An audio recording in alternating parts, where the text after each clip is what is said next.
You stopped yourself, and you was like, I know I can do more, and I'm just whatever. And you just kind of ignored it. That's an example of lying to yourself. Because the truth is, you should go harder to produce better results. But you lied to yourself, you let it just whatever, right? It's a lot of times in different areas of our life. Lying is literally a habit. So if you lie to yourself in the gym, not to go to the extra rep and not to push yourself, you lie to a woman, you finesse that, you lie to yourself, you lie to it's just a habit. And the vice versa is also the opposite is also true. You start telling the truth in all these areas, you like, you know what, I could do the extra set, fuck it, we just about to do it. Or you like, you messing with somebody or whatever, you tell them like, oh yes, I'm messing with other people, and that's only because I don't know you enough to want to be in a relationship. Or maybe I don't want to be in a relationship yet, and you just tell them with no fucking doubt or in mind. And it's not a moral thing. It's not, oh, I'm so high and mighty because I tell people the truth. It's a habit. How you do anything is how you do everything. So you lying over here, you bullshitting over there, that shit negatively impacts you, gang. It negatively impacts you. So I said that to say, you need to start being self-aware about that. Because when I start fixing my financial literacy and fixing those finances and starting to take advantage of those opportunities, you fast forward to me making that decision. I said, you know what? I'm not going to spend $450 on a tattoo.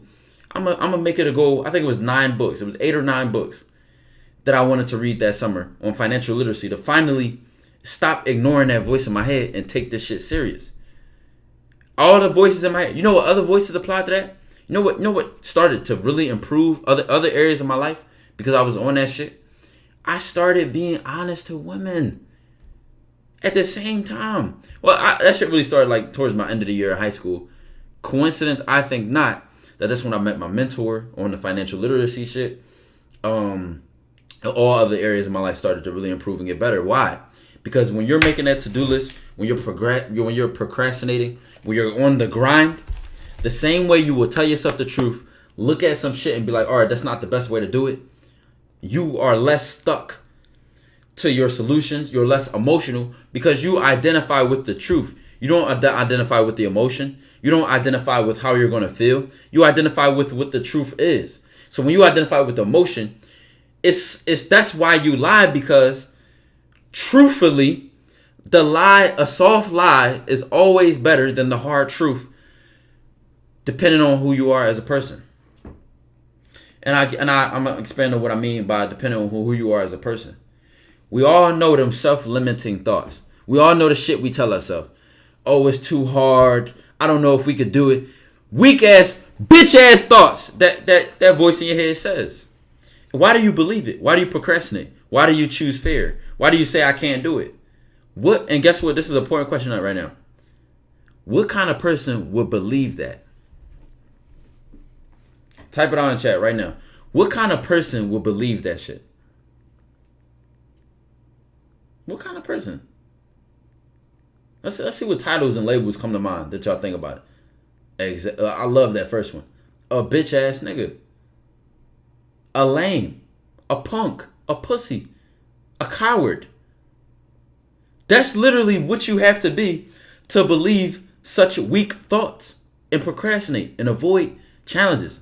But you might never realize that because you are so close to who you identify as, right? A bum, a lazy person, a scrub, a bot.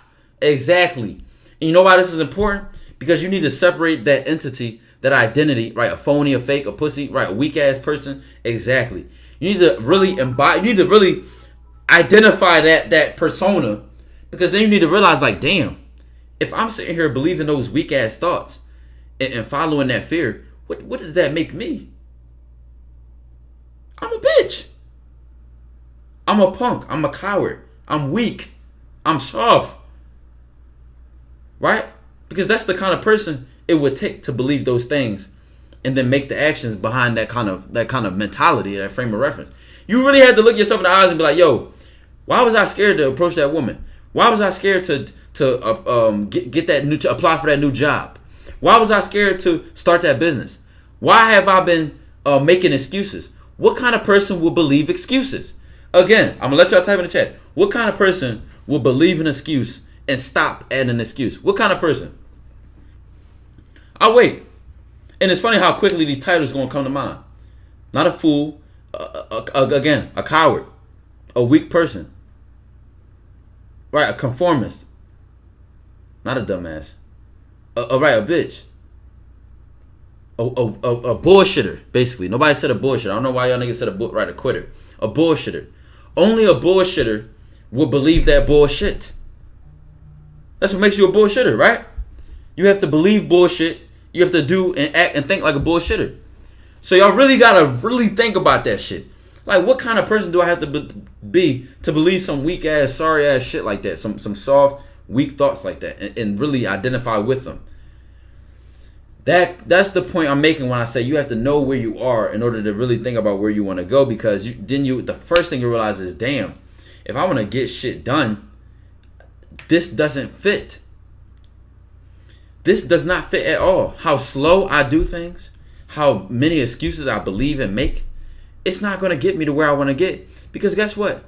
There will always be a circumstance that makes it challenging. Oh, I don't have enough money to buy this equipment I need. Oh, I don't have enough time because I'm working this job.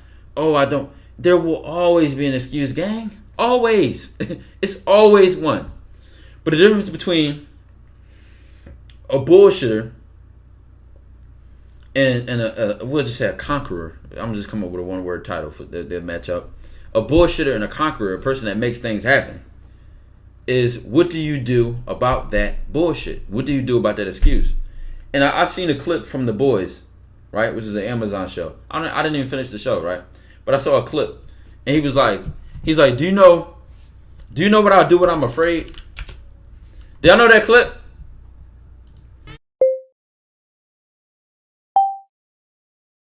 Oh, this shit is right. You want to know about way. It was like, he's like, do you know what I do when I'm afraid? I gotta play the clip because this shit was funny as shit. You want to know? Okay. They got fucking edits and audio. You want to know what I do when I'm... All right, yeah, here we go. They put a fucking dumbass caption on. But listen to the clip, Chad. Listen to this clip, bro. This shit had me cracked, bro. This shit funny as hell, bro. But it's real shit. I'm sad or scared. Listen. You want to know what I do when I'm sad or scared? Fucking nothing. Because I'm not a fucking pussy. Come on, gang. Come on. I fought the Nazis. You want to know what I do when I'm sad or scared? Fucking nothing. Because I'm not a fucking pussy.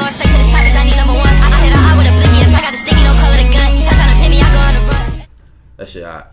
But listen. Y'all get what I'm saying? Like, that's what you have to, that's the type of mentality and identity you have to embody with to get shit done.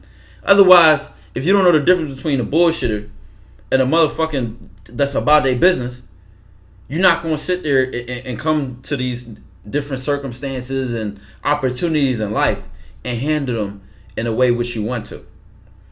I fast forward that to say, as I was like, coming to that realization, like, yo, I don't want to make the same financial bad habits. I don't want to, live and be poor, be check to check my whole life, etc. And I made that. Guess what that difference was?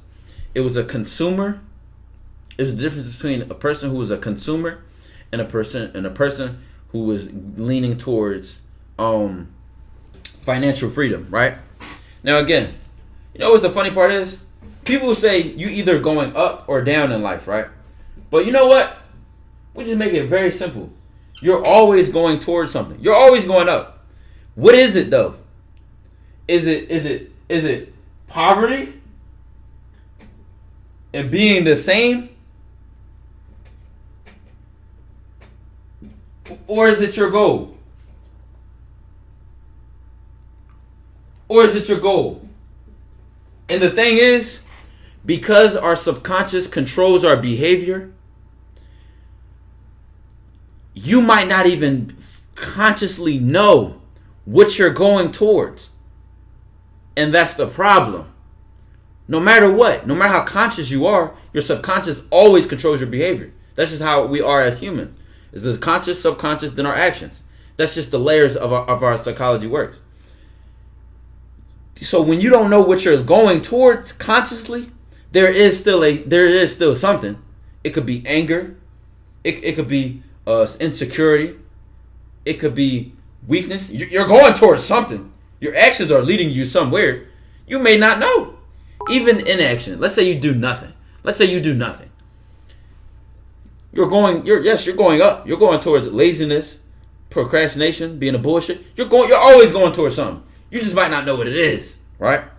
I say that to say, when I made that decision, right?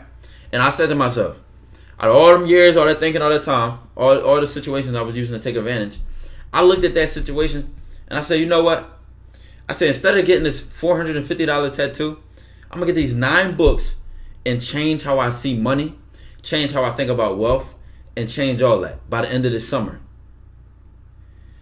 Do y'all know how much those 9 books cost me? Just guess, chat. The tattoo was $450. Let's say I had like $500 saved at the time, and I was going to use all the money to get the tattoo. Do y'all know how much? Them books cost me? Them 9 books. Let me just show y'all the difference between when you invest in yourself versus you a consumer. I want y'all to guess. 200, 170, 40 to 60. I wish 40 to 60. 150, 300, 120, 350, 90, 160, 220, 100 max. 180 to 200. Listen, if I remember correctly, it was about like 115 or 120. 9 books. 9 books that changed my fucking life and how I view money and how I handle money. Now, not perfectly, because I had to learn more lessons as I blew up in content and I was making a lot of money. You still learn. It does not stop. That's the beauty of it, though, because when you want the smoke and you're passionate about the process, you look for the smoke. Where's that? What's next? You know what I'm saying? So you learn as you go. Did you read Rich Dad Poor Dad? Yes, sir. See that shit right over there. It's in the front. It's just the smallest book. Listen, those 9 books. I don't even know if I bought those books today that it would be 120, right? But it was so funny to me, right? How this tattoo, which was going to do nothing for me, maybe the hoes was going to come up and be like, "Oh my God, look at the tattoo," and rub my skin, all sensitive and all soft and all sexy, like the player that I am. But those books literally cost 1/4 of the price of the tattoo, which is going to do nothing for me. And those books changed my life. Because that was the summer right before.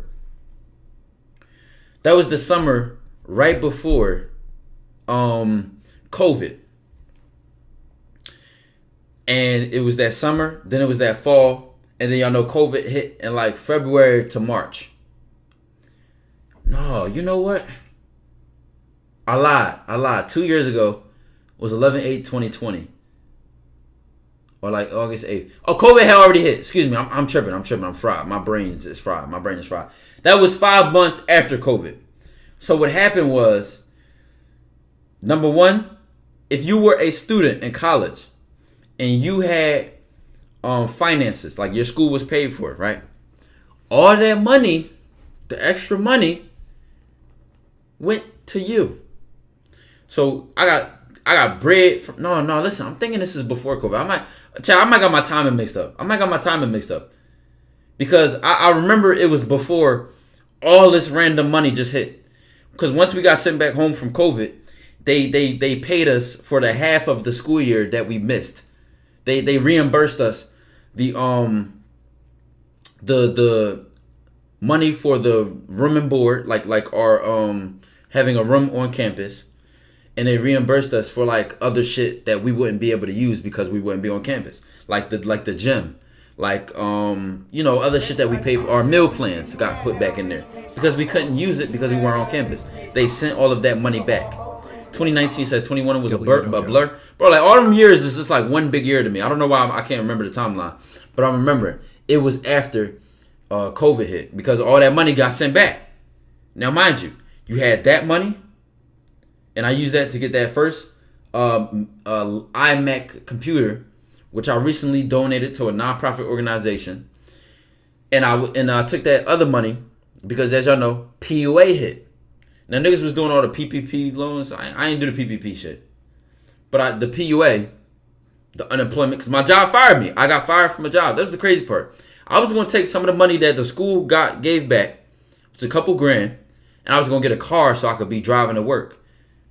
Coincidentally, my job fired me. I was like, so damn, I don't need a car now. But guess what? Because my job fired me, though, I didn't need a car. So I was like, all right, damn, so what do I do now? I'm still in school online now. What can I do to make money, etc.? So when I started streaming more, and I was like, all right, let me get a PC. I already was thinking about, creating content and doing stuff like that. But when I was at school, I just was doing it off my phone and using my man's laptop to upload the video. Shout out to my guy, Mamo. I was literally using his laptop, logging it on there, because he had a MacBook. I didn't have a MacBook back then, right?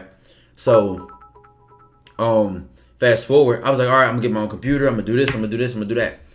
Do y'all know how many people, who in this chat got PUA? Who in this chat, when the government was giving out all that bread, who got all that money? Now, if you were one of them niggas that got the PPP, don't say nothing. Just say yes. Just don't discriminate which money you got and benefited from during COVID. If you was one of those people, just if you was you, say, you know what I'm saying? Y'all know. Listen, I didn't. I wish. Y'all tripping. I remember I got it late. Like I was like, I remember I was sleeping on it at first. So I got it a couple months late. So they even gave me like a bigger check because all the checks added up week by week. People was getting it weekly. Listen, dog. People got between $7 grand, and I knew some niggas that got $20,000.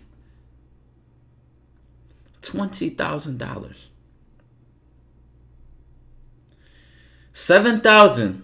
But I didn't know one person. I didn't know one person who got less than $7,000 from their PUA unemployment money and shit like that. Mind you, on top of the whatever hundreds, a couple hundreds or whatever they was giving out weekly. They was pumping money crazy back then. If you was broke when PUA came out and all that, and you was over the age of 18, oh my God, you fumbled the fucking bag, nigga. Even if you fucked it up anyway, you would at least would have came up with a couple bands. And guess what? It was justified money because it impacted people who had a job and they couldn't work because of the job. It was so easy to qualify for. It was crazy. That's what I was shocked by. Like you literally qualify, and they didn't call your job and say, hey, did you fire this person because of COVID? Like they didn't do none of that shit. It just was so easy to qualify for. That shit was crazy, bro. So now listen, chat, all them people who got that money back then, and you might be one of these people. So I don't even say this to disrespect to you. I don't even say this to talk shit on you. Right? How many percentage of those people, chat, y'all think got that 7,000 or that 20,000, that free money glitch, and don't have any money or anything to show for it now? Anything of value? How many people? What's the percentage, I think? I'm definitely up. I'm giving it the 90s. I'm giving it the 90s. Dog, you know how many people was at Saks Fifth? If you somebody that got a car, I feel like you excused for certain purchases. If you bought a car, or that's actually it. If you bought a car or something that made you money, we're not gonna get into a list of things that can make you money. But if you bought a car or something that can make you money, you are excused. Now, if you bought a car and something that can make you money, and it made you no money, and your car was a shitty car, so you lost the money there, it's bad decisions, gang. That's bad decisions. But it is what it is. I say that to say, 95% of those people got a free $7,000 up to like $25,000 or whatever, and don't have nothing now. I'm not even saying that to talk shit. I'm saying that to say, that's exactly what I mean when I say you could blow $200 just like you could blow 20 bands. But guess what?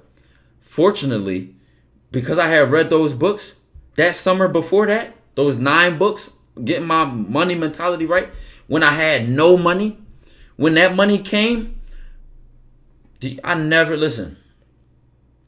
And I actually was losing money because what happened was I got Big Bertha, which is right under my desk right now. The PC I got for streaming and all that of higher quality. I used that money, bought Big Bertha. You know what I'm saying?